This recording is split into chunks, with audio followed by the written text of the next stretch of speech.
आज इससे पहले कि मैं अपनी वीडियो स्टार्ट करूं, आज आपके बारे में कुछ जानता हूं। आपने सैयारा देखी? F1 तो देखी होगी। मार्वल फैंस फैंटास्टिक फोर कैसे मिस कर सकते हैं? अगर आपने इसमें से एक भी फिल्म देखी या कोई भी फिल्म हाल फिलहाल में देखी है तो मुबारक हो, आपने पीवीआर आइनॉक्स की सबसे बड़े कमबैक में हेल्प की। Let's find this out in day 9 of market in a minute. PVR Inox ने इस क्वार्टर में 23.4% का ग्रोथ दिखाया।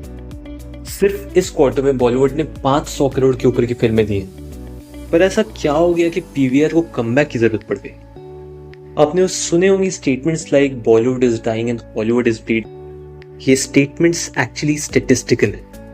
इसी सेम क्वार्टर में कोविड में बॉलीवुड ने सिर्फ 100 करोड़ की फिल्म दी थी। सो पीवीआर वाज एक्चुअली डाइंग। इस वक्त एवरेज टिकट प्राइस का कॉस्ट 8% का ग्रोथ दिख रहा है और food and beverage cost per head 10% का ग्रोथ दिख रहा है। पीवीआर बहुत ही कमाल की स्कीम्स भी लेके आई है, जैसे ब्लॉकबस्टर ट्यूसडेज। पर इस सब के बावजूद भी पीवीआर ने 54 करोड़ का लॉस जनरेट करा।